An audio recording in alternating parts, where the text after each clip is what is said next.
Okay. Well, everyone, thank you for tuning in to Xavier's Journey. I'm here with Dr. Smalls, Valerie Smalls, Dion Smith, and Dr. Nancy Watson, and Mr. John Bryce. And I am Xavier, where everyone's listening to us talk today about mental illnesses and mental disorders. So the questions I have. Okay, so how does the pandemic affect mental illness? Anyone can Dion. Sure, I'll start. Mental health absolutely affected. I'm sorry, the pandemic absolutely affected, had a very big impact on how we navigated through life. There was an increase in substance use. I forgot the statistics, but many adults chose to cope with the effects of the pandemic by having an increase of alcohol. Um, Depression went up. The statistics, if you go to the CDC website, you're going to see that depression numbers had gone up, as well as anxiety. There was some, increase in suicide, but mainly substance use, depression, and anxiety. And that was because of the isolation. Sometimes people really don't like change. So just the fact that the world was in a change position Mm-hmm. that we had never experienced before. That change alone, caused anxiety. And then the depression came in with the isolation. We weren't able to go visit our loved ones and, have the same fellowship that keeps us overall healthy. Therefore, we kind of lean towards some of those negative coping skills. And so depression was very high, as well as anxiety. And like I said, substance use. I think that repetition sort of create a hiding place for fault. And I think what the pandemic did is open it up to showing us exactly, who we are in our own spaces. Because think about it, the drive to work and home is spare time for yourself. You don't have to share that with anybody. But when you're home with your spouse, your kids, even yourself, now you have to share that space with what you normally wouldn't see on a daily basis. But now you have to adjust yourself to deal with it. It's like playing fair in the sandbox when you were kids.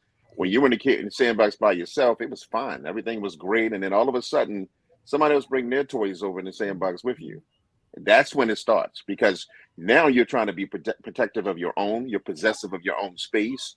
You want your own environments. You find two household families who are home sharing their own space, but in different areas. So one may be in the bedroom doing their work from home, and the other one may be in the business room where they're doing their work from home. So when you're in that same space, and imagine this, you're going to lunch every day with your spouse, every day, not your friends, your coworkers, or anything else. And where's your personal private time? Because after you finish work, you walk into the next room, which is probably your bedroom or your living room, and you're back to your family again. So if nothing else, I think it exposed us. Okay. John and Dion, I want to, as you were speaking, I agree 100% with you. How I usually say, whatever you do one way, you do it the same way across the board. So what were we doing in our lives prior to the pandemic? Whatever we were doing is just now magnified. So if we were not spending time with family, with our spouses, with our children, and now we are, it's just magnified. And now we have the opportunity to see who we really are and what we really are. In addition to that, I think that something came to me intrapersonal conflict, the conflict that we have within ourselves that a lot of times we were not dealing with. Mm-hmm. Also, I don't know, Dion and John, maybe the that's internal, the conflict that we was having that we never even dealt with, but because of the pandemic, it became so crystal clear because like you said, John, we had no place to really hide. Yeah. we were exposed. Yes, go ahead. Mhm. That's what I was actually going to add about relationships. There was an increase in both places when it came to marriages. Some marriages really bonded, had the best sex they've ever had, and really talked and spent time together, because that was missing. And then some marriages did not survive the pandemic just because of exactly what you're talking about. When we go to work or we go to church and do all of our social things, you don't deal with the real issues. But the pandemic really unmasked the real issues. If the issues were communication, or like I said, lack of intimacy, whatever that intimacy looked like, the pandemic highlighted it. And then, like Dr. Valerie said, you had nowhere to go. You go sit outside, but you got to come back in. So you had nowhere to go. And therefore, I feel like, some of us hibernated, like you took a moment in the bathroom, took a moment in the closet, and you had to sit with feelings that you normally, you were allowed to mask when you went to work. You could become a different person. You could be happier at work, but really, I feel like the covers were pulled off. And so here we had to deal with our true self. Right. And I would like, I'm sorry. I would like to chime in to talk about the experiences that I've seen around it increased fear in a lot of people. And when you talk about mental illness, this fear magnified other things. So in terms of you coping with stress and coping with fear led to anxiety, depression in the home, around you, in the community, speaking from the perspective of even within the church. It was the thought of what is going to happen next. What else is going to happen? Because if you can remember during the pandemic, information was not out there. It is now. The knowledge has increased within that time. But during that time, it was stated, okay, many people around me are leaving or dying or getting sick. So the anxiety and the stress and the fear of the unknown. I heard somebody say this in the community, am I next? Am I the next one to die? And it produced so much anxiety. Whereas you have people that were not on psychotropic medications are now on them, unable to cope and deal with what is going on around you. Just wanted to share that point in terms of fear. Good. Yeah, Absolutely. in terms of fear and stress.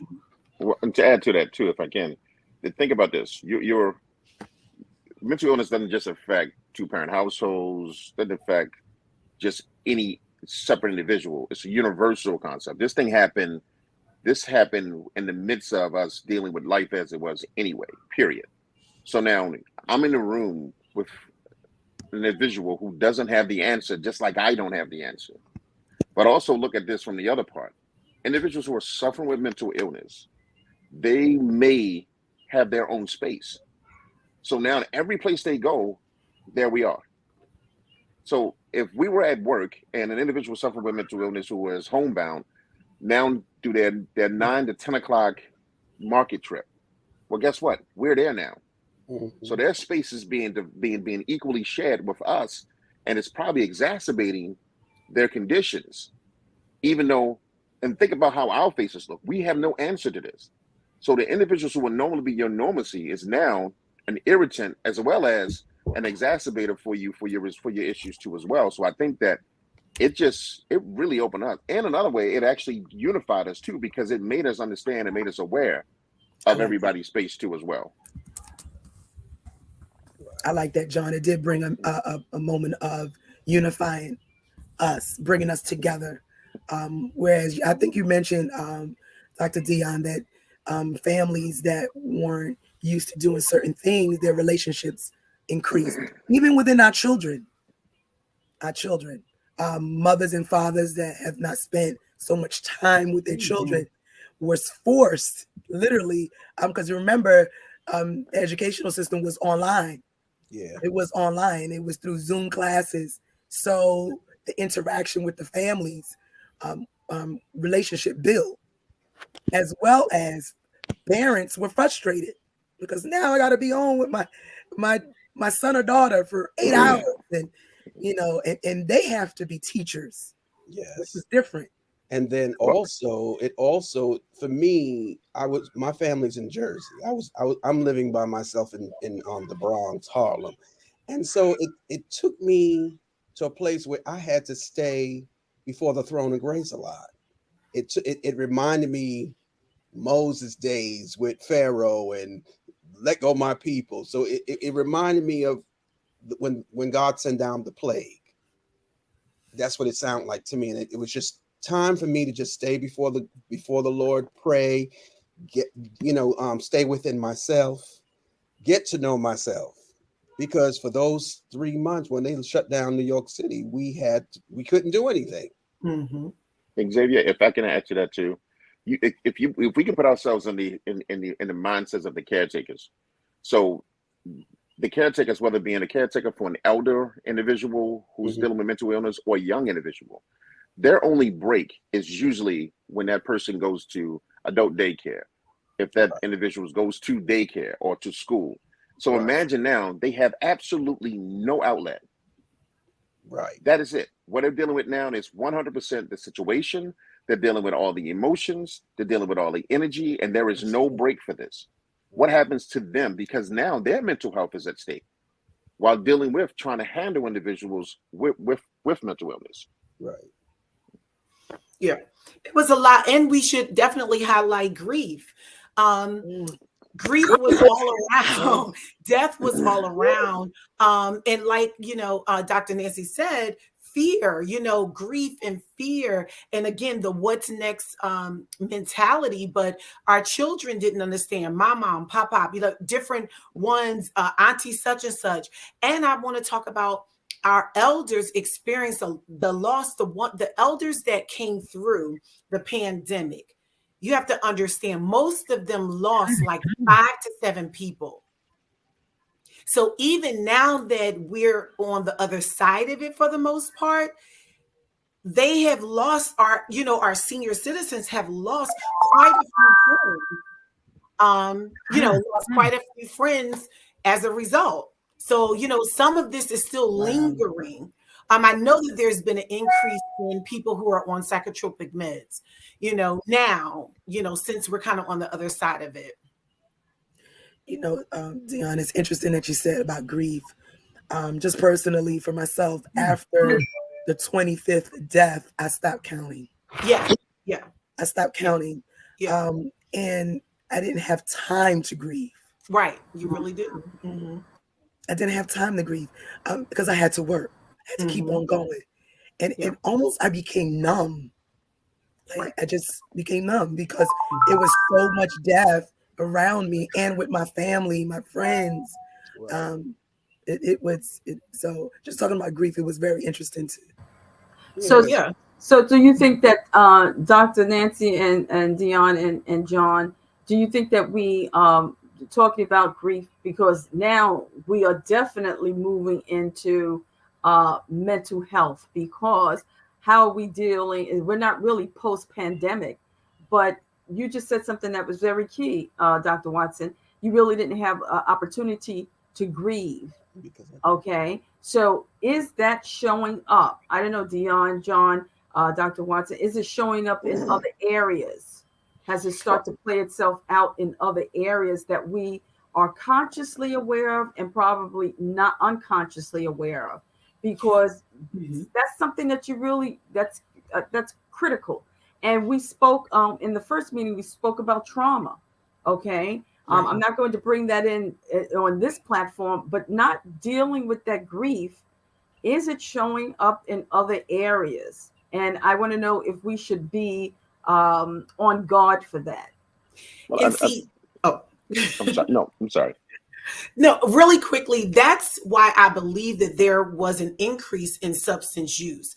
Anytime you have a traumatic event or an unexpected event, there has to be a response. We're going to respond. Either we're going to respond outwardly, physically, emotionally. There will be a response to that. And then we go into our coping skills. How are we coping? Are we coping? Dr. Watson said she kind of went, the way she was able to navigate through it, she had to kind of numb her emotions to hearing about death so that she can work, provide for her family, take care of the things that she needed to take care of. Other people, you know, coped with grief with increasing the alcohol, increasing substance use, marijuana, different things, you know, even, you know, unprotected or whatever sex. I mean, all of those things, although we shouldn't have been dipping and doing with strangers, people still did it because they were trying to cope with what they were experiencing. So I definitely believe that some people did go to the negative areas. And like Xavier said, he decided to go back to his roots. He decided to go back to prayer. I heard that too. Some people said, I haven't prayed this much in a long time. So it was all about which direction they felt like they needed to take, and some did both. Well, and I think that when I hear people say, I want to get pandemic over and I want to get to the point where I want to go back to the way things were, it'll never be back to the way it was. Right. Where we are now is the new experience of where we're going to have to adjust to and be a part of. And although those things that happened during the pandemic, it was still underneath us regardless. The sexual outlets, the marijuana, the drinking, that was still a part of us anyway. Think about it. There were still bill collectors calling people's homes right before the pandemic. Yes, they were. And they still called during the pandemic, whether they were dead or alive. It didn't matter. So whatever you deal with, I have this saying in the nursing homes. As a nursing home administrator, I always say this. Our goal is to get individuals back to normalcy, whether that is a good life or not. It doesn't matter. So now that we understand or have a glimpse into the world of mental health, are we going to go back to, we're going to go forward to a thinking that, okay, that was only a temporary measure for me. I don't have to live with it for the rest of my life, nor do I need to address it anymore. And then go back to that same old way it was before, where it was sort of taboo and hidden. If you had, or even afraid to talk to about having mental health, you can't have like physical health without dealing with the mind. And if you don't help the mind, then it's gonna put us back into these little closet spaces again, and our own little silos, and not being able to unify ourselves like we did during this pandemic, and being able to go to a whole new level where it's not an illness, not a hidden illness anymore. It's a collaborative unity of individuals trying to get through it and help people get through it. Okay. So the next question I wanted to ask, I think this is a good one. Can people get over mental illness or mental disorders with or without medication? These are questions that people gave me, and I'm just throwing it at the panel to see. Is it true? I say yes. I would say unsure, because not being associated, not having a mental illness aspect, being diagnosed with a mental illness, I can't say that it can, but I would say this: anything is possible. And with prayer, I know for a fact anything is possible. There's nothing impossible. But I think it all starts with, no matter what you do in life, is that you really have to. Now, what sense of normalcy are they really going to if they've been in mental illness all their life? That is their sense of normalcy. So now, what are they going to go to? Right. Right. I would like to say, I believe you can. Just answer me. Yes, with and without. I want to say, with, and I know Dr. D, this is her specialty. So I know with you taking medication, it will keep your body's balance, right? But without, personally, through testimonials, I've seen it. Okay. So in terms of finding coping skills, working on coping skills, what can I do during this time? Again, and how severe is the mental illness is another factor. So when you're talking about, because some people, go into mental illness through trauma, something that have happened. It could be grief, and they go in an instant depression. I like to call it situational. So they go into instant depression. There's a period of time through counseling, ongoing counseling, therapeutic measures that the counselor will share, dealing with coping skills of your environment. Without taking medications, there is a great possibility that depression will release. You will feel a little bit better in time. Time is a major factor. Then there are those who are schizophrenic, okay, that have a longer, I think John outlined it so well, that have a history of bipolar, that may require a different technique, so it depends on where the person is, if I may say that. It depends on where. One thing in social where we learn, start with the person is, start where they are. So it depends on where the person is, will determine medication or not. Well, Nancy, can I throw something? I mean, Dr. Watson, can I throw something in there? Yes, Do you sir. think, or anyone for the panel, let me say it this way. Do you think that an individual who suffer from a mild source of mental illness that is used to attention from outside sources, does that become the source of addiction that they don't want to get rid of so that they can stay in the condition that they're in? Because the empathy, the socialization, the pampering, all the different aspects that go along with it are still there. Because if they go to a sense of normalcy that is expected for those surrounding individuals, what happens to them? Well, there's exceptions on all sides. I mean, yes, I definitely agree, Mr. Bryce, that absolutely there are people who love the attention. They love having a therapist. They love being a part of a community. And that would be the mental health community. Absolutely. To me, I look at that as an exception, just like there's on the opposite side. There are severely mentally ill people who refuse medicine, refuse all kind of treatment that has its own, maladaptive behavioral systems, like has its own problems with that. So yes, to me, I see both of those extremes. I mean, we probably know people who love the attention of being, let me talk to you and take you by it.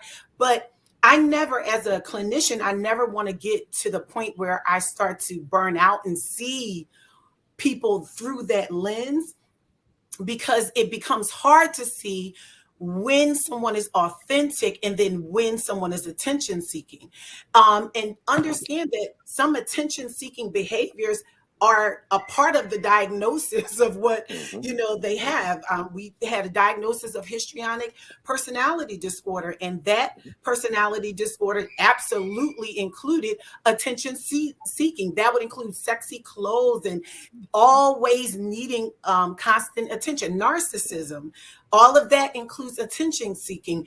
So with that, I want to keep my lens pure so that I can see when someone authentically needs that help and when they don't. I definitely want to go back to what Dr. Watson is saying, or to answer your question, Xavier, yes, both. Medication, I am not one of the ones that says don't take medicine. And I'm not the person I'm not the kind of clinician that pushes it. Okay.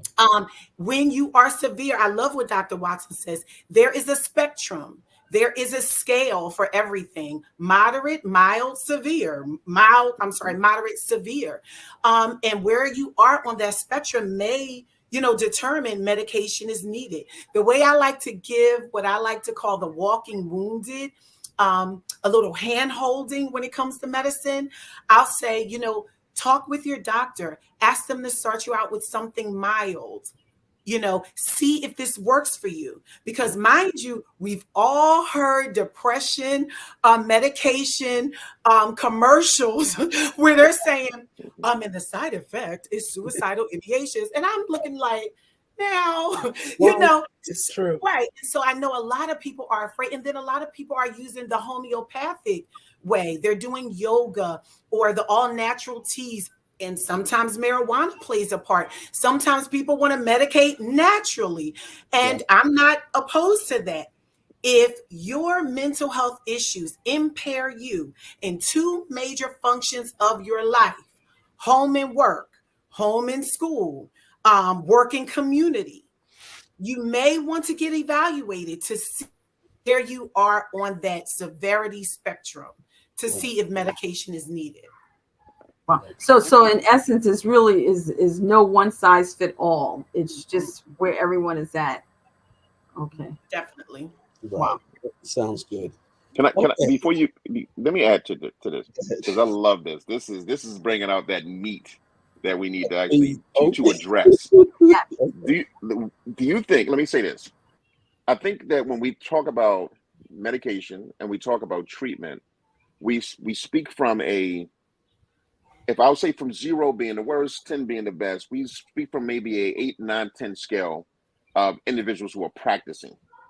But what about those individuals who are practicing but are not really practicing? Meaning that I'm going to prescribe you based off, you came in, you seemed appropriate, and I'm just going to prescribe and not deal with the underlying issue first before prescribing, because it does. And now you have two things wrong. You have an underlying issue that was never addressed, and you're pre-medicated or medicated, and you're probably addicted to that medication in which you're using. So how do you deal from that, from a clinician standpoint? How do you get underneath that onion and peel it back until you can find the source of it and then properly medicate or use therapy as a source of actual recovery? May I say this? My thought, there's a difference between psychiatry and psychology. And there's a difference between treating the symptom and, like you mentioned, the root cause. If you go to the hospital and you say, well, I can't sleep because I feel anxious, they're going to give you medication, okay, to help you sleep. That's dealing with that symptom, right? But what causes that symptom is what you need to get to. Okay, so that's where you get, so that's a psychiatry perspective. You need a psychologist, a clinician, a therapist, someone that can come in and say, okay, you're taking this, but why? What happened? Okay, take me back. When did the symptom occur? What were you doing? Listen, when I cross bridges, I'm telling you, my armpit sweat. I'm telling Anxiety. you, my heart goes everything. I'm being honest. Listen, when just in that Bay Bridge, listen here. See, so I immediately go into anxiety. Yeah. Wow. And that's real. No, it's real. I'll be But fine. you don't need medication for that. Horn, It's a short ride with a long medication. because I go from 80 to 20 and I'm behind the wheel. Literally. Now, I could go to the hospital, right? And they will say, okay, let me give you some Valium. Let me give you something to make you relax. And they ask, but a therapist will say, Nancy, listen to this, y'all. I wasn't always like that. So what caused that?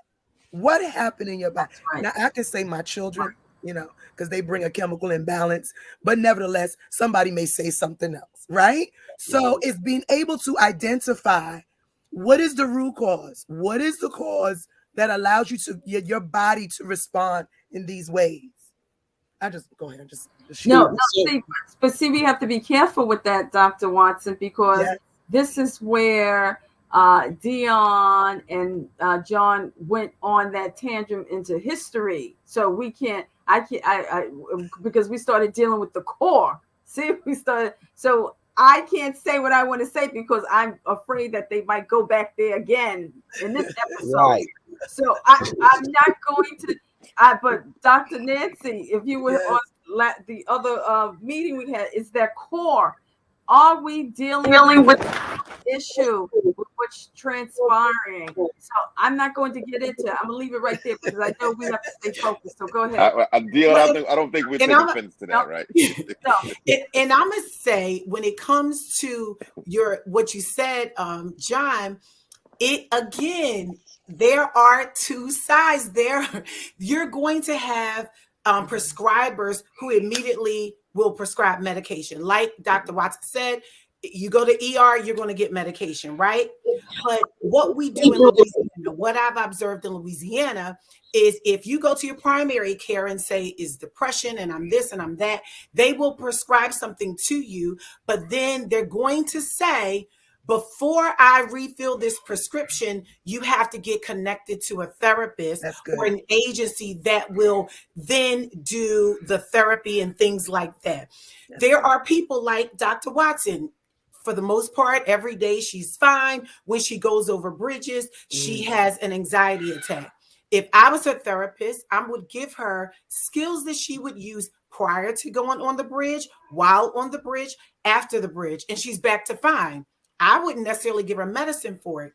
Mhm. But there's always going to forever be extremes because psychiatrists get paid to write those prescriptions. So they're They going do. to write those prescriptions. But a Yeah. good psychiatrist is also going to write the prescription to relieve the acute symptoms, but then also refer you to a therapist. And I think the Dion, caregivers. right? No, go ahead, John. No, I just I- wanted to say what it came to me was this example that you all using is because I had a student. I teach a public speaking course, and every time he would stand up and give a speech, the very first time that he gave a speech, I thought that it was something that I did. It looked, John and everyone, as if someone came and threw a bucket of water on him. It's real. He was standing there, and, So- and honest to God, if the three of you would have, or you, the three of you, the four of you, or anyone else would have shared this with me, I would not have believed them. He literally was standing there, and the water, the way he just started to sweat, I started to panic because I said, "Oh my God, is he having some type of attack?" And he wasn't. By the time he finished, he was soaking wet. Mhm. And John, so what I had to do, 15-week course, I had to give him skills, and I had to work with him for every presentation. No medication, but there were things that we did. So back to what Dr. Nancy was saying and what Dion is saying, what skills are we going to put in place other than medication? But John, what were you going to add to that? I was going to add something small to it too. I think that we have to do our homework on both sides. An individual who is suffering with mental illness or the caretaker that's associated with that individual, if you're going to go prescribe medication, let's do this. Let's get labs done first on your blood to find out where you are on your baseline. Then we take these medication and we do periodic labs to make sure to see how it adjusts in your body, because it's a chemical balance that happens in your body too when you're taking certain medication, and you want to know what the differences are between one and the other. And it's and talk about this young man. It's funny. My first presentation I've ever had to do, I fell in love with public speaking. It was like it was my calling. So I understand the difference between having the passion for it as well as being afraid. Because 5 minutes before I got on stage, I was like, everything in the world I thought could happen, and then something came over me. Fear, false evidence appearing real. And I realized that everybody in the audience need to hear what I was telling them instead of the opposite way around. So the minute I figured it out, it was like, okay, I can mess up and they'll never know. Right. Never know. That is true. You wrote the speech. That's So, right. so then since we're on this topic, That's so true. hold on, since we're on this topic, then I guess y'all already answered the next question was, what is the difference between mental illness and mental disorder? I guess y'all tapped onto that already. Oftentimes it's interchangeable, the word. Yeah. When you sent us that question, and I had to look it up myself. I never act like I know everything because I don't. And oftentimes, the words are closely associated with the signs and the symptoms and things like that, and they're often used interchangeably. Mhm. But I have to go back to this medication. I have to go back to that one last time, because John said that we should get labs, and I agree with that. But there are some instances where medication is needed immediately prior to labs. But again, we're going to those extreme situations. If you have somebody who is suicidal, hearing voices, whatever it is, you may not have time for it. So you do have to, provide that. But I love that. I love the idea of getting medication. And many people do not know this, but I believe, don't quote me, I think it was here in Louisiana, for Medicaid clients, they are allowed a genetic test. There not only is like, where's your heart rate and your blood and your high blood pressure, how the body titrates, how the body takes in the medicine also could be based on your genetic makeup. There are some medications that will not work with certain people, and many people don't know that. So they'll tell you as the clinician, oh, I got medicine, it doesn't work. Whereas if they knew that they could get free, it's one that is paid for and it's free, they could get a genetic test so that the doctors will know this is the kind of medication that will work for their genetic makeup. Many people don't even know That's that. good. Yeah. And it's almost equivalent to dieting. Dieting is the same concept. Most people think that there's a universal concept for dieting. It's not. Every single person is made individually. So therefore, what works for one will not work for the other. So you're right. When it comes to situations like this, and when you think about it, even though that there's a caveat inside the health plan to do this, most people won't take advantage of it because here's the problem. In our community, and I'll say only for my community because I lived in my community since I was born. So in our community, it is a taboo to talk about mental health. It's a taboo to talk about seeing a psychiatrist. It's a taboo to say that you have something that you're trying to work through because everybody is pretending to be as strong as they are and in the weakest point of their life. That's true. So. True. I agree. I'm not going to make too many comments on that, John, because that's a whole nother tangent and that's a whole something else. So I don't have too many comments, but I will say that after teaching for the last 2 years in the pandemic, I'm so glad that I'm sharing this platform with you experts because it's given me some tools and some skills and the information to know how to communicate with my students and give them recommendations and where to move them or send them without, giving any diagnosis, but to just share this information. And I think that it's great that, like John said, it's a taboo to talk about these things in Black and brown communities. And it seems like we're the ones that's hurting the most. And Yeah, I'm 100%. Right, pre-pandemic. I'm talking about pre-pandemic, during the pandemic, and post-pandemic. Our communities are the ones that are being affected or have been affected the most. And we really, like Dion has said, and Dr. Watson and John, like you're saying, we really need some tools and we really need some skills to give not just the middle age and the elderly, but to give the young people. I mean, I'm talking about between the ages of 13 and 24. They need some skills and coping mechanisms. And whatever we can share right now on this platform, I think it would be great. Well, and to add to that, so we talked about this 40 acres and a mule for years. When I was a kid, I talked to my mom about it. And yeah, I understand the existence of it, the promise that was made. So here's the new 40 acres and a mule again. How about instead of, give us one person in our family who can actually be fully paid, tuition paid for any university that they want to go to. That's one.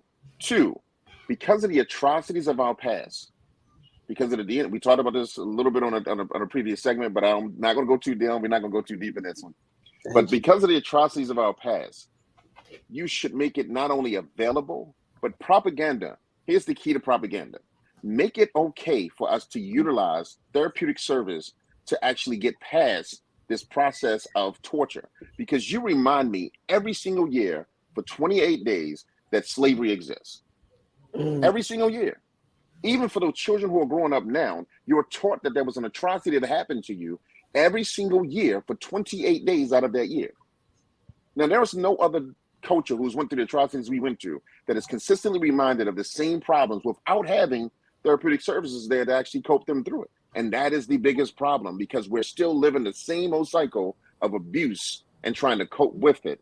So when you talk about mental illness, I think that any one of us look like us got to have mental illness because of the past. And people say, well, it wasn't you that experienced it. My DNA is a part of my family's legacy. Absolutely. So it's no way. Oh my God, John, I am really, because this is going to go live. I want to say something, but say it. We might get into, but I have to say it. Say it, Dr. Val. Come on, say it. Okay, based on what you just said, John. Now, and if Dr. Watson, Dion, Xavier, John, if y'all need to correct me. Based on what you just said, let me just repeat because I want to make sure I heard what you said. You said that we are reminded every year, at least for 28 days, of the tragedies that we went through as a people. Okay, that's what you said. So yes. based on that, if we learn that 28 days out of the year, I am not too familiar with CRT, critical race theory. I'm not too familiar with it, but I have some understanding of what might be taking place. So I need to know, John, if that is taught in the school system for more than 28 days, is it a possibility that that is adding to the stress of our people if we are not given the tools and mechanisms on how to relieve ourselves and how to deal with it? I think that you hit it 100% on the head.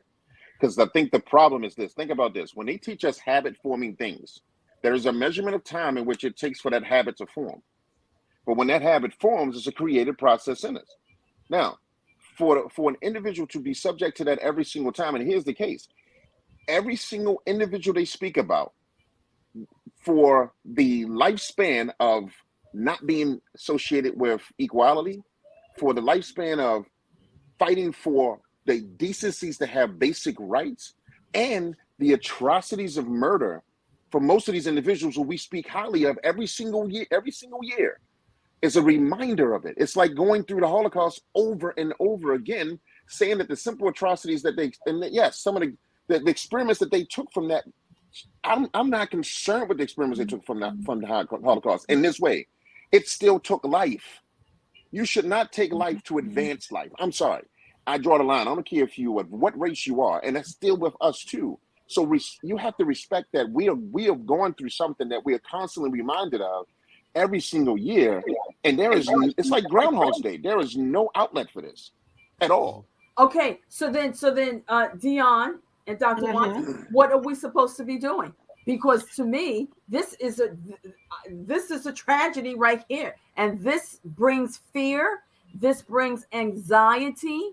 It does. I'm just saying. So then, what are we supposed to do if I am going into a classroom as a youngster between the ages of I don't know, let's say 12 to 17, and this is what I am going to be learning every day? What am I? Go further back. Go from 0 to 5. Okay, 0 to 5 when the makeup of the mind starts. I didn't want to go there, but okay, 0 to 5. Now go, Dion. So the responsibility, if the schools are going to tell us we were slaves, if the schools are going to tell us, if you look on the television and you see the disparity, how African Americans are treated compared to our white counterparts in every area when it comes to being arrested and drugs and all in violence, all of those things. We have to go back to our core. It is up, and I want to make sure we bring this back to mental health. It is the parents. If you have healthy parents, you will make healthy communities. That is one of my things. Healthy people create healthier communities. If we are educating our youth about how to navigate, how to cope through it, if we are doing our best not to re-traumatize our children, if we are doing our best to educate, but mind you, every household, again, I'm going back to extremes. Every household is not set up with a healthy, well-educated parent about all of these things. So then it falls on the community, the social workers, the teachers even, to not only provide the education about our history, but I love what you said, Dr. Valerie, to provide coping skills on how to navigate in this world and how to see ourselves bigger than I'm a slave. I celebrate our millennials. Now I'm gonna say something and we might argue. I'm fine with that. I can hold my own. We can argue to disagree. I celebrate our millennials, our Black and brown millennials. And I know you guys are wondering why, because that group, the millennials and those under them, they don't have the same stigma that we have when it comes to getting treatment. Right. I can name millennials in my family, and they actually say, well, girl, my therapist said, or girl, my therapist said. Therapy is now becoming something that they have on their team. I also want to highlight that Black women Although, yes, we have been indoctrinated that we are slaves, Black women are single-handedly rising to the top when it comes to entrepreneurship. Yes. We start businesses and thrive in businesses at a faster rate than our white counterparts. So just like we're having this conversation about, we've been indoctrinated about we're slaves. We have always been a people in a race that triumphs. We have always been a people in a race that conquers through. And I feel like we could talk about our history, and we can then also talk about our achievements, where we have come from. And that, to me, starts at home. But everybody doesn't have that at home. Knock, knock. Go ahead. It does. I want to chime in. We got to talk about mental health. I'm gonna let you chime in, but I'm gonna bring it. I want to bring it closer. You're so right, 100% right. But I am an endangered species. Yes. 100%.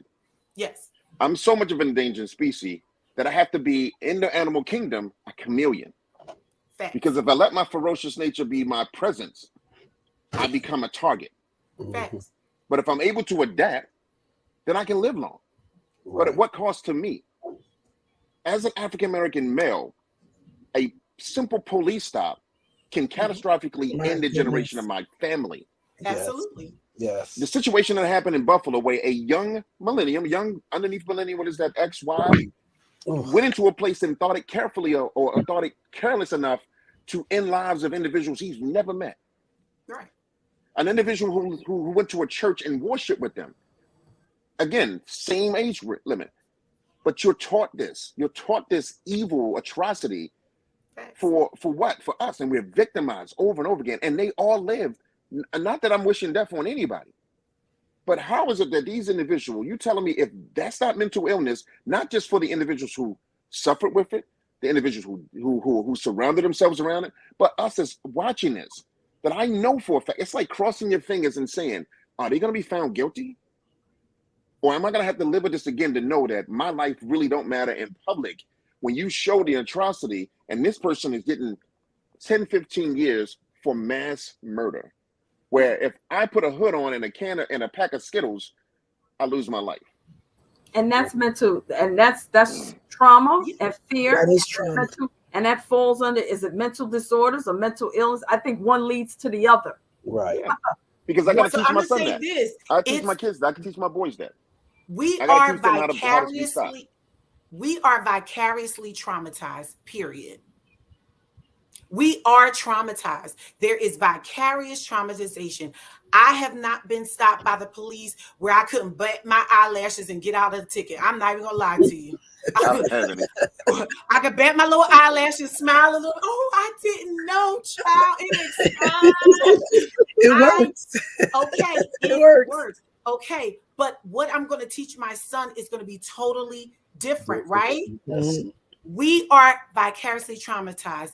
I can barely watch the news because I'm vicariously it brings anxiety. It brings depression. It brings a sadness that I'm raising at this old age that I am, a Black male in this environment. So, bringing it back to mental illness, we are traumatized. And so Dr. Valerie, again, asked an amazing question. What do we do with this? We educate. We teach our boys, unfortunately, Mr. Bryce, Dr. Bryce, I'm going to call you. I would love for my son to be his authentic self. I would love for him to do a traffic stop and be able to ask the same questions his white counterparts can, but we know that he can. So being a chameleon will save his life. By God's name, I want his life spared. I'm going to teach him the skills. And so it all comes back to education. When you feel that depression, and I'm talking to our studio audience that we're going to have, when you feel that vicarious traumatization, where you feel anxiety, when you hear about things that mass shootings, going into churches are our safe haven. Yes. How do we deal with that anxiety? And that's where we need to talk about the coping skills for those things. Like Dr. Ness said early on in the conversation, is it going to happen to me also? we have to then teach the skills on how to live through these kind of things, because as the old grandmom says, it is what it is and it ain't what it ain't. This is our environment. And add to that, Mhm. we need to stop this defunding police thing. Man, I don't even know where the common sense come from to even put this out there. You shouldn't defund it. We should oversaturate it with us. Yes. So, because the problem is not, see, what Us. they did, not they. The bad apples that wear the blue, the black and blue, are the ones that are getting these stories, not the good officers that are helping people, that are not locking people up, that are teaching individuals. So now, instead of us going to be a police officer when we grow up, because when I grew up, there was an officer-friendly program, and everybody loved the police. And again, so why not go be the problem solver instead of being a part of the problem? So be a police officer for your community. So, so you will understand it. But they've been traumatized. They've been traumatized. Listen, I have a 5-year-old, and she says to me anytime, I mean, she can spot a police far. We're in the car, and she said, "Oh my God, there's a police!" And I looked at her reaction, and she said, and it's like she's almost about to cry. It's like she's stuck. And like you said, it's traumatizing, and it's because from what she hears, from what she's seeing. She's 5 years old. She's in kindergarten, but she has seen it. People talk, kids talk. She see her older siblings talk, and it is traumatic. But I want to go back just a little bit, just a little bit, because we going to have people that's going to listen, and they're going to wonder, how can we get out of this? Because it's real. It's real. I have 3 African-American sons, all right, who's in their 20s. And I'm constantly reminding them, you are Black. And that's going to sound really weird, but it's the truth. And we have a discussion on how to carry out yourself in the community. There's this book by Dr. Joy DeGruy, and she was talking about the post-traumatic Black syndrome. Mm-hmm. And she talked about the years of studies, qualitative and quantitative studies, in which she talked about this in regard to residual impacts of generation from generation. And then she shares to say that, listen, we as a family, as a community, need to talk to our loved ones. Even in religious organizations, I, being a pastor of a church, talk about it, have an open dialogue, because it's real. It's real. You will be stopped by the police. So what do? Will you manifest yourself in a character of fear? Will you have anxiety immediately? Will you freeze up? Or will you react based upon what your other peers have said or what you heard on the news? Right? Because it's real. John made it so clear, there are good cops and there are not so good cops. So there's a combination. Who knows if you come in contact with that police officer that has some alternative motives? You do not know. So I believe anyone that's listening, that's coming in, having an open dialogue, talk to your children, talk to those around you, even in the community, in a setting, going out to dinner, having a discussion. The more we become more aware and educate our communities, educate our families, let them know what is going on in the world today. Okay. And to how do you react? Talk about ways of how to react, ways of what you to do. What are you supposed to do? And to build a foundation, when we're talking to our loved ones, let's talk about how they feel about what they've seen also. Getting to that, what does this do in your body? what does it do? Like, your 5-year-old, it does something to her psychologically and to her body when she sees a police officer. It's a trigger. So talking to the young people and to everyone about what does this make you feel? How does it make you feel? I feel like is important in the classroom as well as in the home.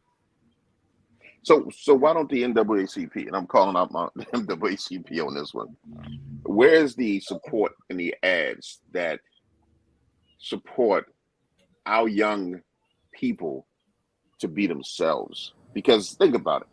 Our kids technically have to be a certain way in order to be stopped and let go. If that don't create mental illness, I don't know what.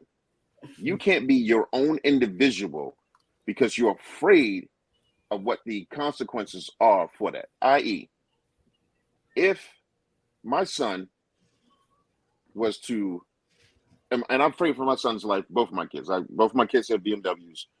Both of them, I think they dress very trendy. They're articulate, but they fit the mark of a person who's undesirable to the individuals outside of this. I give you a small case. There was an individual accident that occurred on the road right in front of my son's school. My son happens to go to a very prominent private school. The young lady, who happens to be a white woman driving, called the police and drove them over to the school lot where my son was practicing football. She said that a gentleman in a white Jeep Cherokee hit her car. She said she looked through the window of the car and saw that it was him, and she pointed out my son. There were 3 police officers. They pulled my son over at his school, took him out of practice. He sat on a curve, and here's the thing: his coach, who happens to be a white coach, stood there and said, "I will not leave him. What do you guys want with him? He's not going anywhere." Come to find out, the lady was lying. See, she lied because the first story is she saw the man through the windows. My son's truck was tinted at the time, so you couldn't have saw him through the window. Then she described him as a typical African American, but she didn't describe. She described someone she thought. She said he had a beard and he had this. One of the criteria of going to the school is that you have to be clean shaven. So imagine what he was going through, sitting on that curve. And if he didn't have the coach he had, what would he be faced with? Does it create mental illness? Absolutely. Yes. Should he be seeing a psychiatrist today? Yes. Absolutely. Yes. Does he get therapy help for it? Yes. Yes. But imagine the other families that don't. And it grows that little egg in your chest that now, since you did this to me, I'm going to act the way you treated me. So now I become that person that you stopped me for in the beginning that I wasn't before you stopped me. It is tough. And I'm not saying I hate the blame game, but I just want to speak truth to truth. And I think that if we can get past a small hump in life to get truth to truth and everybody's treated fair, then fine. And I'll go out to those critics who are probably going to watch this and say, well, what about the blacks who are killing blacks? Tell me whites are not killing whites. They are. Tell me Asians are not killing Asians and Spanish individuals are not killing each other. They are. It happens all over the world. I hate hearing that. Well, you guys are killing. You guys, first of all, I ain't killing nobody. Me either. So don't put us in a lump sum when you're talking about that. But here's the catch, though. How about you tell Fox 45 and all the news channels to start focusing on them? I bet you'll see a bigger picture. You'll see more unity because you can't just talk about one race. You're only afraid of me because of what you heard, not because of who I am. And that's what our kids go through. Okay, everyone. Closing statements, please. Okay, my closing statement. I guess I'll go next and I'll be done. I just enjoyed everything that was said. I'm just going to piggyback to some degree off of what Dr. John Bryce just said. You said, where is NAACP with the ads? I'm going to say this to you right now, John Bryce, Dion Smith, Dr. Nancy Watson, Xavier. I'm going to tell you, like I tell everyone, friends, family, students, you are the advertisement. You cannot wait. We are not in a position to wait for anyone to come rescue us, which is not happening. No one is coming to rescue us. No one is coming to rescue Valerie.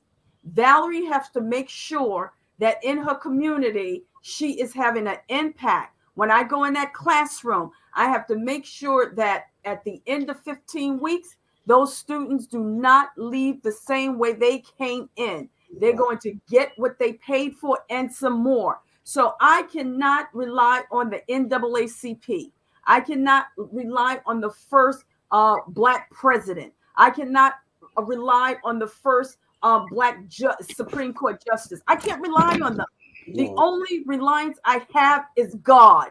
And I have to walk according to what God is telling me to do. And I have to somehow impact my community to the degree that I can have change. Because me, John, listen, it's not a Democrat, it's not a Republican, it's not an independent. None of them are doing what we desire. So we better step up and do what we should be doing. And that's what we are all doing here. And I want to say, I thank you for allowing me to share this platform with you. I close with that. Amen. Dr. Nancy. Well, this is great. This is great. I had a wonderful discussion. As a pastor of a church, what I can say, mental illness, mental disorders are real. It affects every community at large. And I will piggyback from you, Dr. Val. Yes, I believe in educating. I believe in making everyone aware. And it's our responsibility, even as a pastor in my church, having discussions, having platforms, community events within the community, letting those know about mental illness and how to recover or bounce back, per se, from COVID, from any traumatic event in their life, from grief, some of the things that we talked about, anxiety, depression, as well as, of course, religiously, prayer, implementing prayer into it as well. But I do firmly believe, even though prayer is a base, we also must have education, therapy as well. So I'd just like to end with that. It's all of our responsibility. It's not catered to one person. It's all of our responsibility. So as leaders, as we are here now, we're doing a great thing by having this platform. We are to share about mental illness and mental disorder. So I'll just end with that. So thank you for this opportunity, Zay. You're welcome. I appreciate it. And it's great seeing you all again. All right. Peace and blessings. Thank you. Even I know Dr. John is going to be longer. Dion, go ahead, and then I'll have. Well, I just want to come. I was taking bets. I just want to say thank you again, Xavier, for not giving up on your vision for this and for having us all together. I always enjoy being with you guys. And from the clinician standpoint, I want to tell anybody who's listening to thine own self be true. If you know that you are not navigating through your emotional or your mental health, if you're not navigating through those things in a healthy way, do not be afraid to get the help. They have crisis hotlines for suicide. I don't want to see another person lost by suicide. Please understand and know yourself. If you know that you're not functioning like how you used to, don't be afraid to get the treatment. Go to seek help. If you're a Christian and you want a Christian therapist, if you're a Buddhist, they have something tailored made for everyone. My go-to is to recommend Psychology Today, www.psychology Today. That website will give you a myriad of mental health therapists in your area. All you have to do is put in your zip code. If you would like for me to help you, www.madewholecounseling.com. I am here for you. And lastly, I will close to say, therapy is amazing. Getting with the right therapist is like finding a good boyfriend or a good girlfriend. Sometimes the first two might not be the one, but don't give up on your therapeutic journey because you're worth it. And lastly, We have a spirit within us that therapy or nothing else can touch. So while you're on your healing journey, please note that there is a power within you that has to connect to your spirituality. Your spiritual health is just as important as your emotional and your mental wellness. So get connected back to your spiritual health. I love you. I'm Dr. Dion Smith, and I'm here for you when you need me. And one more last thing before you can also give out your names where they can find you. We did it the last time. Dion suggested, so after John speak, you can give where people can reach you, or by email, or even on Facebook or Instagram. Go ahead, Brother John. First, I'm going to say thank you. I'm going to start welcome. with thank you. I think if you start with appreciation first, I think that's the most important thing. This is a beautiful platform shared with not just beautiful individuals, but beautiful minds. And I think that I believe there are no coincidences in life, just decisions. I've said this 1,000 times, and I'm on this journey that it's leading me back to the same thing. The perfection of God himself is just perfect. There's no added ingredients or nothing I need to do. I just need to sit there and enjoy. So with that, I'm going to say this and not sounding like an infomercial. If you or somebody you know is suffering with mental illness, before you go ask someone who's already dealing with mental illness themselves, do some research.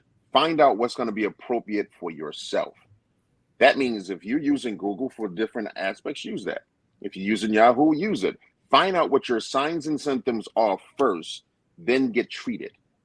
Because if you ask a broken person something about you, you may end up being more broken than you were at the beginning. And I say it is not a weak thing to get help, but it's a weak thing to need help, could have got help, and don't get it. You have to go get help. This is not a black thing, a white thing. This is not a race thing at all. This is a human thing. And so for us as humans to be able to spare the lives of humans and not have the atrocities like we just had in Buffalo and other areas, let's get help. Let's see the signs of help and then figure out how to get that help to each other. Mm-hmm. I truly believe that this platform will help somebody. And if it just helps one person, then I think we did what we're supposed to do. And it helped me. So I want to thank you. You can reach me, of course. I'm at UPINGCOMING at Yahoo and Gmail. I am on Twitter. I'm on, I don't know my handles on Twitter, but just pull up John Bryce. You'll find me. I guarantee you that. So blessings to every single person in here. You guys are absolutely phenomenal, amazing. And like I said, I'm so encouraged just by talking to you guys. Xavier, thank you for making me a part of your journey.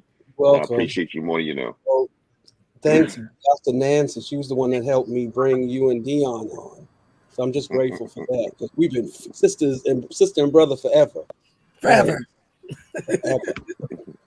Amen. Thank you. Valerie, you can give your handle, and Dion and Nancy. I'm like John. I know I'm on Instagram. Let me give you my email address. You can reach me at, let me give you expert_professor at hotmail.com. expert_professor at hotmail.com. I am going to be putting together a series of workshops coming up anyway. And I like to reach out to the youth, and I'm getting some things together for you. So send me an email if you want to chat. Okay. Thank you. Dion. Okay, I can be reached on Facebook at Dion Cross Smith. That's DIONNECROZ-Smith. On Instagram at motivate_me_D. Like I said, I do have a website. If you don't want me to be your therapist, but you want me to help you to find one, you can reach out to me. Everything that you need to know, it's at www.madewholecounseling.com. Or you can just send me an email, motivates@gmail.com. I look forward to hearing from you guys. Pastor Nancy. I can be reached at NancyWatsonMinistries.org. I'm on Facebook, Nancy Watson Ministries, Instagram, and also on YouTube. So where I'll share inspirational thoughts. You can reach me for prayer. connect with me on nancywatsonministries.com. There's a contact information. You will send your email through that as well. And I'll be so happy to hear from you, or if not, just to pray with you, share whatever you need, and knowing that I will go before the Lord for you during this time. So thank you so much, Zay. You're welcome. Well, in the future, sometime in maybe August, I'm going to be doing something with a licensed practitioner. We want to have would be a private session where I want to have men or women that have been molested, and they're strong in their might where they can talk about it, and in a private session with a licensed practitioner. So everyone, you can email me at xaviersjourney@gmail.com. Give us a little bio about you, a little story about what has happened, and you're at the place where you can talk about it. And so it's xaviersjourny@gmail.com. Just leave us a little story. The licensed practitioner and myself will be checking the emails, so you can tell us about your victory being molested, and it will be a private session, all male and all female in 2 different sessions. So if anyone is interested, just email me, and Xavier's Journey is going on a journey. We're taking people. I'm a product of molestation also, and God has healed me to share. So that's why I would like to have a private session with some men, some women, and we can tell the victory, share the victory, I should say.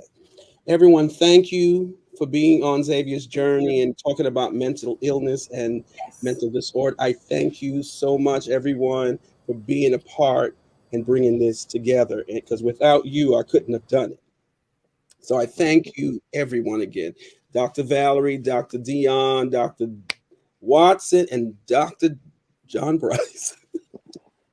Thank you all, and I appreciate. Oh God, y'all! I appreciate y'all so much. Until next time, everyone. Subscribe on YouTube, Xavier's Journey, and you'll see what's coming on for the next month.